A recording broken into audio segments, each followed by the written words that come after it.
Buenas noches, compañeros. El día de hoy vamos a analizar la guerra México-Estados Unidos. Este es un conflicto que va de 1846 a 1848 y que está fuertemente influenciado por la política anexionista e intervencionista norteamericana del siglo XIX, mejor conocida como Doctrina Manifiesto o Doctrina Monroe. Esto llevará a un conflicto de 2 años en el cual México perderá el 55% de su territorio nacional. Las causas de este conflicto las podemos encontrar en la anexión de Texas a los Estados Unidos de América llevada a cabo en marzo de 1845. Esto va a provocar que las dos naciones empiecen a tener tensión política entre sí.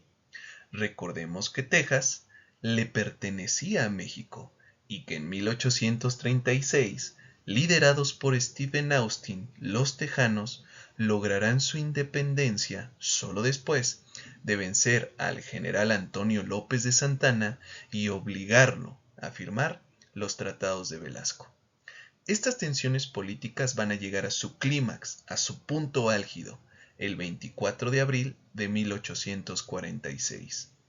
Aquí se produce el primer enfrentamiento o la primera escaramuza entre tropas mexicanas lideradas por el general Mariano Arista y tropas norteamericanas lideradas por el general Zachary Taylor. El 13 de mayo de 1846, la guerra es inevitable y Estados Unidos formalmente declarará el acto de guerra al gobierno mexicano.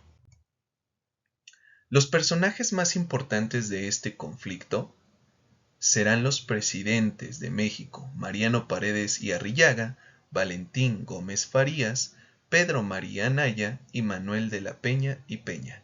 Así es, 4 presidentes en menos de 2 años. Los militares encargados de defender a México serán Antonio López de Santana, Mariano Arista y Nicolás Bravo. Por supuesto que hubo muchísima más oficialidad del ejército mexicano al servicio de la nación, pero ellos eran centrales. Por parte de Estados Unidos, el presidente será James Polk, y este le encomendará a los generales Taylor, Scott y Kearny la intervención norteamericana en México. El plan norteamericano era el siguiente: dividir sus tropas en 3 fuerzas. Una fuerza iría dirección hacia Alta California. Otra fuerza iría dirección hacia Tampico, Nuevo León y Coahuila. Y la tercera fuerza iría dirección al puerto de Veracruz. ¿Por qué dividir a las fuerzas en 3 y no solo atacar en un solo movimiento? La razón es muy sencilla: divide y vencerás. La estrategia de los norteamericanos era crear diversos frentes en los cuales México tuviera que dividirse. Para que entendamos un poco más el contexto, Estados Unidos logró de alguna u otra manera reclutar a más de 70,000 soldados, todos ellos voluntarios. México en su punto más álgido, en su punto más fuerte, solo logrará reclutar a 40,000 soldados. Así que si se percatan, era dividir al ejército mexicano para que éste no tuviera la posibilidad de enfrentarse en todos los campos de batalla a la vez. Una estrategia perfecta. Los primeros acontecimientos bélicos se van a desarrollar en la frontera de Texas con Tamaulipas. Así, el 8 de mayo de 1846, el general Taylor enfrentará al general mexicano Mariano Arista en la batalla de Palo Alto. En el primer día de batalla no se dará un resultado definitivo, así que al día siguiente se volverán a enfrentar, en esta ocasión en la localidad de Resaca de la Palma. Ahí los estadounidenses claramente vencerán a las fuerzas mexicanas y avanzarán rumbo sur. Mientras el conflicto armado se está desarrollando, llega un acontecimiento que toma por sorpresa tanto a estadounidenses como a mexicanos. la Declaración de Independencia de California el 14 de junio de 1846, liderados los californianos por John Fremont. Recordemos que los californianos se unirán a las tropas norteamericanas en el esfuerzo de guerra. El siguiente gran conflicto lo tendremos en la Batalla de Monterrey. Hasta ese momento, la mayoría de las tropas norteamericanas única y exclusivamente se habían enfrentado a las tropas de guarnición mexicanas, que no son las mejor adiestradas. En la Batalla de Monterrey, el ejército norteamericano pondrá al frente a 6,000 soldados. Y el ejército mexicano, un ejército ya regular, un ejército ya preparado, pondrá a 5,000 soldados en la defensa de la plaza de Monterrey. Este acontecimiento se llevará a cabo el 19 de septiembre de 1846. Desafortunadamente para los mexicanos, el resultado de la batalla es adverso. Y el comandante de la plaza, Pedro de Ampudia, firma un armisticio de 8 semanas con el ejército norteamericano. Estas 8 semanas son oro para que el ejército mexicano se rearme, se reagrupe y vuelva a combatir. Así llegamos entonces a la batalla de la Angostura. Esta batalla sucede entre el 22 y el 23 de febrero, en el cual el general Taylor logra avanzar y combatir a las huestes mexicanas hasta Buenavista. Esta batalla es un poco más grande, es un poco más numerosa, ya que los mexicanos van a lograr obtener un número significativo de tropas, 15,000 hombres, y las tropas de vanguardia del general Taylor solo serán 4,700.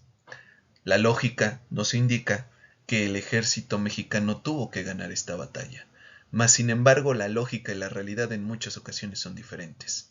El ejército norteamericano es un ejército profesional, es un ejército disciplinado, es un ejército bien liderado, es un ejército bien armado. El ejército mexicano no, es un ejército de leva, es un ejército de reclutas, en donde la gran parte de los soldados hasta hacía meses no conocían el funcionamiento de un mosquete. Así que el resultado de la batalla es adverso una vez más para las tropas mexicanas. Así llegamos entonces al tercer frente, el frente de Veracruz. En marzo de 1847, las tropas del general norteamericano Winfield Scott toman el puerto de Veracruz. En total eran unos 8,500 soldados. Cuando Antonio López de Santana se entera de las intenciones del general Winfield Scott, sale a darle batalla en la localidad de Cerro Gordo. Una vez más, los mexicanos pondrán 12,000 soldados y una superioridad numérica. ¿Será significativa? Realmente no, volvemos a lo mismo. El ejército norteamericano es un ejército disciplinado y profesional. El ejército mexicano es un ejército de levas, es un ejército que en realidad no estaba preparado para un conflicto así. Esto nos llevará hasta el 19 y 20 de agosto. El general Scott logrará enfrentarse en la batalla de Churubusco. Ahí, los soldados mexicanos demostrarán una valía y una valentía como hasta antes no se había demostrado. Si bien la guerra contra los Estados Unidos se va a perder, dentro de la pérdida también hay un aprendizaje. Y el aprendizaje para el ejército mexicano es reconocer que necesitan una identidad nacional, es reconocer que una derrota, que una guerra ha sido significativa para ellos. Así, se va a gestar la batalla del Molino del Rey el 8 de septiembre, en la cual el ejército mexicano dará sus últimos respiros para poder resistir a la invasión norteamericana. Tanto la batalla del Molino del Rey como la batalla de Chapultepec darán en su haber gestas heroicas impresionantes, como la de los niños héroes para el caso mexicano, o como la del Batallón de San Blas o el Batallón de San Patricio, que más adelante lo explicaremos. Hablemos del Batallón de San Patricio. Hagamos un paréntesis grande. Dentro de las dos unidades militares más reconocidas por parte del gobierno mexicano en esta guerra está el Batallón de San Patricio, y el Batallón de San Blas. El Batallón de San Patricio es algo así como una compañía de mercenarios extranjeros, principalmente alemanes e irlandeses. Estos se van a unir debido a que eran discriminados en el ejército norteamericano por su religiosidad. Es decir, ellos eran católicos y gran parte del ejército norteamericano era protestante, así que había un proceso de discriminación entre ellos. El primer combate del batallón de San Patricio es precisamente en la batalla de Monterrey. Y estarán todos ellos al mando de John O'Reilly, ¿sale? Que es un inmigrante irlandés que anteriormente había sido teniente del ejército norteamericano y que cuando escucha de esta, por así decirlo, manda que tienen los mexicanos con respecto a abrazar la religión católica, con respecto a abrazar a los migrantes, con respecto a no permitir en su territorio la esclavitud, pues cambiará de bando. La batalla de Monterrey es significativa para el batallón de San Patricio, ya que es una batalla en la que ellos demuestran su valerosidad y su capacidad de combate. Desafortunadamente para ellos, en la batalla de Churubusco, en la batalla del Molino del Rey, será el final de este batallón. Muchos de ellos, su final es trágico, es horrible, son capturados, son castigados, y una vez que son capturados, reciben azotes, reciben latigazos, son marcados con hierro como traidores del ejército norteamericano y al final pues serán fusilados. Pero eso no quiere decir que hayan dejado una marca indeleble en la psicología del ejército mexicano, ¿no? Para finiquitar esta parte, el batallón de San Patricio tenía como bandera, pues la que ustedes tienen en la diapositiva, que estaba conformada por un fondo verde, alusivo obviamente a esta parte irlandesa, y con las palabras que ustedes ven ahí, Eringon Brag, que quiere decir Irlanda para siempre. Otra de las grandes unidades militares del ejército mexicano que pelearán en esta batalla, pues es el batallón de San Blas. Sale este batallón, peleará heroicamente en las batallas de Cerro Gordo y especialmente en la batalla del castillo de Chapultepec.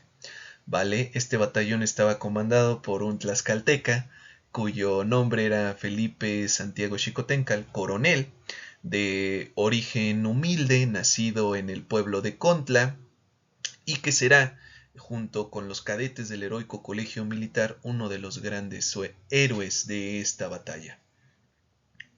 El 12 de septiembre de 1840 se le encomienda a este batallón la defensa del castillo de Chapultepec.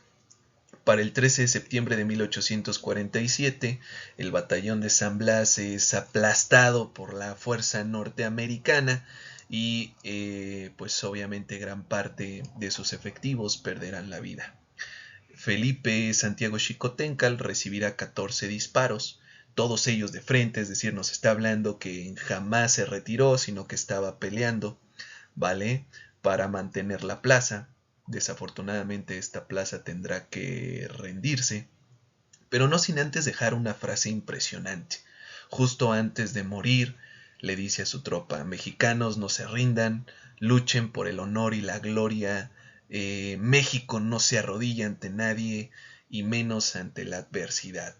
Lo que yo les explicaba, no, sí perdimos o se perdió la guerra, mas sin embargo hay un nacer de un sentimiento de identidad nacional, que eso era fundamental para la época.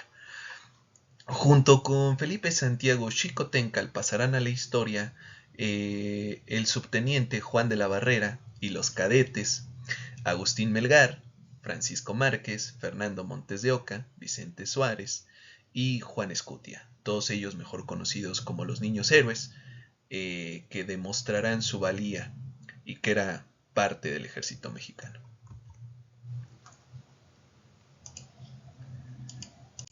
Llegamos al final entonces de este conflicto. El final es bastante trágico para México, ya que se firma el Tratado Guadalupe Hidalgo en el mes de febrero de 1848. en el cual México accedió obligadamente a perder los territorios actuales de California, Nevada, Utah, Nuevo México, Texas, Colorado, Arizona, partes de Wyoming, Kansas, Oklahoma. Y pues obviamente renuncia definitivamente al reclamo sobre Texas.